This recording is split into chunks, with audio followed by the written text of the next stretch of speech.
네. 페이지 54쪽입니다. 페이지 54쪽을 보면 이제 보리타작이라고 하는 시를 보재. 보리타작. 보리타작은 그냥 똑같아. 보리 말 그대로 보리를 때리는 거야. 때려주는 거야. 그럼 보리 같은 게 이렇게 있으면 보리 껍질이 있을 거 아니야. 이렇게 껍질이 있을 거 아니야. 그럼 이제 도리깨 같은 걸로 이렇게 해서 이렇게 생긴 건데 이걸 이렇게 던져. 던져? 휘둘러. 이렇게 손을 잡고서는 그림 진짜 그리겠다. 이렇게 휘둘러. 휘두르면 얘가 메타작이 되면서 껍질, 보리 나달리 알맹이가 나오고 껍질은 이제 바깥으로 벗겨내는. 그지 같다. 설명. 눈앞에 있으면 금방 할 텐데. 그런 보리타작하는 즉 농부의 삶에 대해서 그려내고 있는 작품이라고 보시면 되겠는데요. 근데 이거보다 우리가 배경 설명, 우리 앞에 윤동주라고 하는 시인 설명이 좀 들어가는 것처럼 우리 보리타작을 보기 앞서서 우리 정약용이라고 하는 사람도 봐야 되는 거야. 정약용이요. 그럼 우리 앞에서 윤동주라고 하는 시가 나오게 되면 윤동주는 이런 식으로 해석을 하면 돼라고 알려줬잖아. 마찬가지로 정약용이라는 사람이 나오게 되면 우리가 어떻게 시를 해석해 주면 되냐라고 한다면 얘는 딱 하나. 실학사상이야. 우리가 조선시대 때 유교라고 하는 성리학이요. 어머나 이거 좀 다시 얘는 좀 이쁘게 적자. 너무했다. 유교라고 하는 이쁘게 적는 거 포기. 자, 유교라고 하는 성리학이 있는데 자, 얘는 뭘 중시 여기는 거냐면 명분을 굉장히 중요하게 여기는 거고 약간 뭐 허례허식 뭐 이런 거 있잖아. 이걸 지켜야 되고 저것도 지켜야 되고 막 이런 걸 되게 중요하게 여기는 게 성리학이라고 한다면 이에 반해서 등장하게 된 게 실학이라고 보시면 돼요. 실학이라고 하는 건 뭐냐면 제일 중요한 거 외워두세요. 이용후생 사상이요. 실학사상에서 제일 중요하게 여겨지는 건 이용후생 사상이거든. 가장 중심되는 가장 기조가 되는 생각이 뭐냐라고 물어본다면 이용후생이라고 보면 돼. 도대체 이게 뭐냐면 이용 써야 돼. 우리의 삶에 도움이 되는 학문을 하자라고 하는 게 실학사상이야. 그지? 막 유교 성리학 같은 거는 뭐 우주의 음양오행설이라든가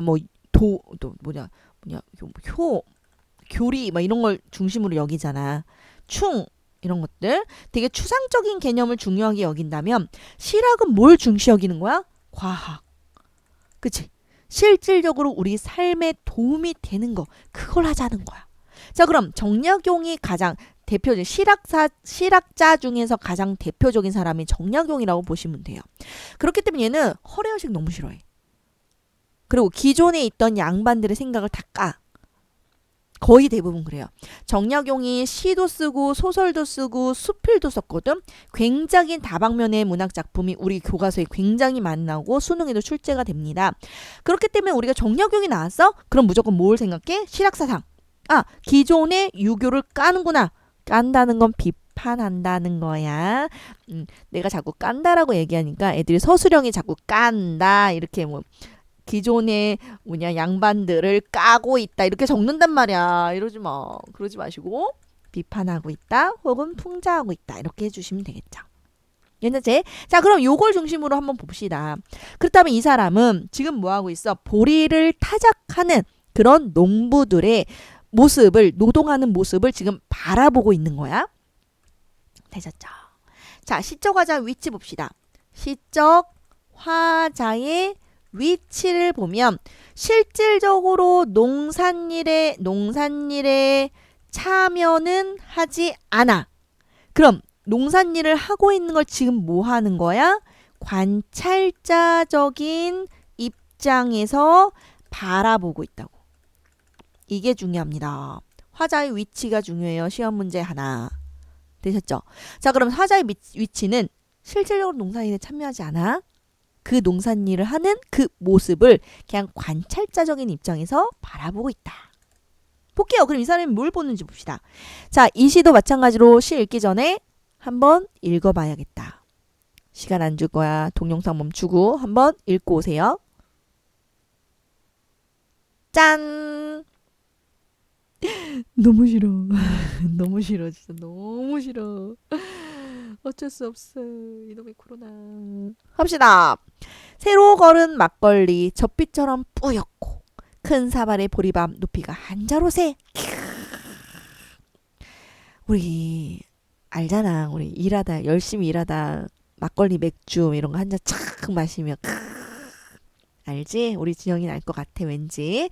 자 그러면 새로 고른 농부들이요 일을 할 때 막걸리 한 잔씩 마신단 말이야. 이렇게 네모로 표시되어 있는 거 있잖아. 지금 너네 자습서에도 표시가 되어 있는데 이 네모로 표시되어 있는 건 뭐냐면 농민들의 실질적인 삶을 반영하고 있는 시어. 농민들의 소박한 삶을 사실적으로 드러내주고 있는 시어를 우리가 체크를 할 거야. 네모로. 되셨죠? 새로 걸은 막걸리 젖비처럼 뿌옇고 자 여기에 쓰인 심상이 뭘까? 심상이라고 하는 거 보고 넘어갈게요. 심상이라고 하는 게 도대체 뭐냐면 우리의 어떠한 감각기관으로 받아들일 수 있냐를 물어보는 거야. 자 우리 감각기관 뭐가 있는데 오감이라고 하잖아. 눈으로 보는 거 뭐야? 시각, 코로 맡는 거, 후각. 이거 내가 질문 던지면 속으로 생각해줘야 돼. 자 그러면 귀로 듣는 거 청각, 피부로 만지는 거 촉각, 맛을 보내 미각. 됐죠? 이렇게 5가지 감각이고 하나 추가로 나오는 게 우리가 공감각적 심상이라고 해서 하나의 심상을 다른 심상으로 바꿔주는 걸 얘기하거든. 근데 우리가 공감각적 심상은 오늘은 안 할 거야. 요 개념은 우선 나중에 뺄게요. 자 지금 심상을 물어봐. 이제 앞으로 문학작품을 보면서 심상을 물어볼 거야. 그럼 어떡하라고? 아 어떤 감각기관으로 받아들이느냐를 물어보는 거구나 로 보시면 돼요. 그래서 자 그럼 새로 고른 막걸리 젖비처럼 뿌옇대. 뿌옇다라고 하는 건 네가 어떤 감각으로 받아들였어? 그지 시각적 심상이야. 물론 대답 안 한 거 알고 있어. 대답 안 했지만 대답했다고 칠게. 그럴 수도 있지 뭐. 자 시각적 심상이요. 자 큰 사발에 보리밥 네모칩시다. 네모치는 건 다 뭐라고? 농민들의 삶과 밀접한 소재들. 자 큰 사발에 자 농민들이요 밥을 먹는데 큰 사발 보리밥이 한 자가 된대. 보리밥이 이렇게 쌓여있어. 한 자라고 하는 건 30cm예요. 아이 설마 밥을 이렇게까지 쌓아 먹겠니? 표현 방법 뭐야? 과장법이요. 왜 이렇게 과장법을 썼어? 밥을 이렇게나 많이 먹을 정도로 어떻다고? 되게 건강하다고. 농민들의 건강한 삶을 나타내고 있다고. 자, 밥 다 먹었어. 보리밥이랑 막걸리랑 다 섞어서 마시고 밥 먹자 도리깨 잡고 마당에 나서니 도리깨 네모 표시 안 되어 있지만 우리는 할게요. 막걸리, 보리밥, 도리깨 네모 표시합시다. 왜요? 농민들의 소박한 삶, 즉 사실적으로 보여주고 있는 소재니까. 농민들의 모습을 보니까 검게 탄 두 어깨 하얗고 뽀얗고 양반들의 그런 피부색과 다르게 검게 탄 두 어깨야. 그렇기 때문에 뭘 나타내? 농민들의 건강함이요. 두 어깨 햇빛 받아 번쩍이네. 무슨 심상? 검게 탔어. 햇빛에 반짝거려. 심상 당연히 시각적 심상이요. 잘했어. 옹해야 소리 내며 옹해야 노동요지? 옹해야 소리는 우리 노동요라고 보시면 되겠고요. 노동 어떻게 써? 노요 아니야. 노요 아니고요. 노동요야. 노동요. 자, 얘는 무슨 심상? 옹해야 소리. 소리는 어떻게 받아들여? 그치. 귀니까 당연히 청각적 심상이요. 옹해야 소리 내며 발 맞추어 두드리니 와 삽시간에 보리 나달이 온 사방에 가득하네. 와 도리깨를 막 잡고서 막 던지니까 어떻게 돼? 나달이 보리 나달이 이렇게 막 이렇게 흩어지는 모습이래. 가득하네. 당연히 무슨 심상? 시각적 심상이요. 시각적 심상 엄청 많지. 이거 이따가 다시 한번 설명할게요. 자 주고받는 노랫가락 점점 높아지는데 노동요가 지금 점점 노랫가락이 높아지고 있다는 얘기는 흥이 고조된다는 거고요. 노랫가락이니까 당연히 청각적 심상이요. 보이는 것은 지붕까지 날아오르는 보리 티끌이구나. 자, 그 기색 살펴보니 즐겁기 짝이 없어. 마음이 몸에 노예되지 않았네. 즉, 그 사람들의 지금 노동하는 모습이 어떻다고? 굉장히 즐거워 보인대. 여기까지요. 우선 이렇게 봅시다. 자, 그러면 이 노동하는 모습을 보니 어떻다는 거야? 아, 화자의 깨달음이 들어간다고. 뭘 깨달았어? 그래, 낙원이라고 하는 것이 먼 곳에 있는 게 아닌데 무엇하러 고향 떠나 벼슬길을 헤매고 있는 거지? 나는. 봐봐. 앞에서는요. 농부들의 삶이잖아. 농부들의 삶을 관찰했어. 농부들의 삶은 지켜봤어. 지켜본 다음에 그 다음 뭐 한다고?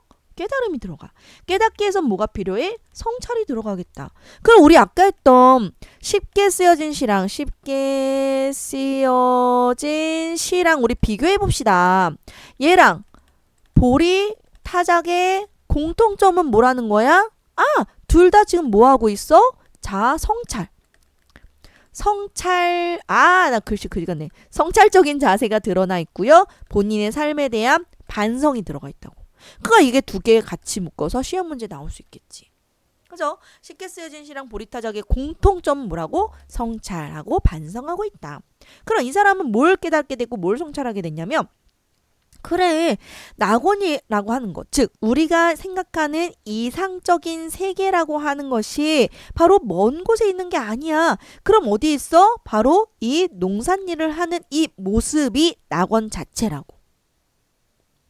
왜? 마음이 육체의 노예가 되지 않았거든. 우리 쉽게 쓰여진 시를 볼게요. 얘는 현실 속에서 계속 뭐해? 고뇌를 해. 우리 항상 지식인들은 항상 그래요. 고뇌를 한단 말이야. 즉 마음이 육체의 노예가 되어서 현실에 안주하려고 하는 현실적인 자아 속에서 마음이라고 하는 내면적 자아가 고뇌를 하게 된다고. 이렇게 노예가 돼버렸다고. 그러니까 힘든 삶을 살아가고 있는 거야. 그런데 농민들의 삶을 보자. 얘네들은 육체와 내면이 따로 노니? 아니야. 마음과 몸이 하나가 되어서 즐겁게 살고 있거든. 그래 바로 저건 거야. 저게 정말 좋은 삶이고 저게 이상적인 세계라는 거지. 낙원의 세계가 먼 곳에 있는 것이 아닌데 나는 도대체 무엇하려? 자, 여기서 뭘 빠졌어? 나는이라고 하는 본인의 반성이 들어간다고. 나는 도대체 무엇하러 고향을 떠나 벼슬길에 헤매고 있느냐? 됐지. 그럼 벼슬길이 의미하는 게 뭔데? 벼슬길은요. 우리 속세에 관련된 거고요. 속세에 관련된다는 건 뭔데? 내가 부귀 공명에 얼매여서 살아가는 모습이라고 보면 되겠다. 돈 많은 거, 귀한 거, 이름을 떨치는 거. 즉 뭐에 대한 유교적인 사상이요. 우리 유교 성리학 아까도 잠깐 얘기했지만 유교 성리학에서 중요하게 여기는 건 뭔데? 아, 사내 대장부가 태어났으면 공부하고 뭐 공자와 맹자의 덕을 본받아 이름을 널리 떨치고 이런 게 되게 중요하잖아요. 유교에서 중요하게 여기는 건 벼슬길, 남자가 태어나서는 이런 걸 이루어야 돼라고 하는데 나 역시도 지금 벼슬길에 지금 헤매고 있단 말이야. 근데 이런 건 필요하다 안 필요하다? 필요하지 않다야. 뭐가 제일 좋은데? 마음과 몸이 일치되고 있는 저 노동의 현장. 이게 진정한 이상적인 모습인데 난 지금 뭐하고 있는 거지? 라고 하는 뭐가 들어간다고? 반성이 들어가고 성찰이 들어간다고요. 느낌만 오시면 돼요. 세부적인 거는 다시 외우시면 되니까. 자, 전체 스토리는 이렇게 된다고 봐주시면 돼요. 괜찮니? 자, 그럼 스토리적으로 지금 봤고요. 그럼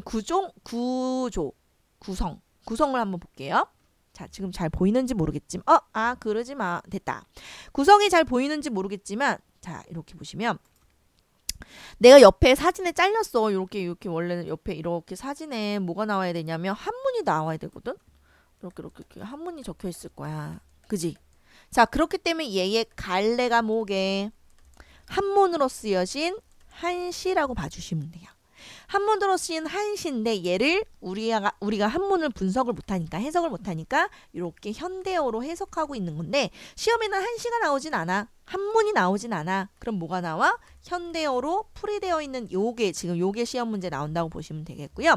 자, 우리 기본적으로 한시는 무슨 구성을 띠고 있냐면 기본적으로 한시는요. 무슨 구성이냐면 선, 경, 후, 정의 구조를 띠고 있다고 보시면 돼요.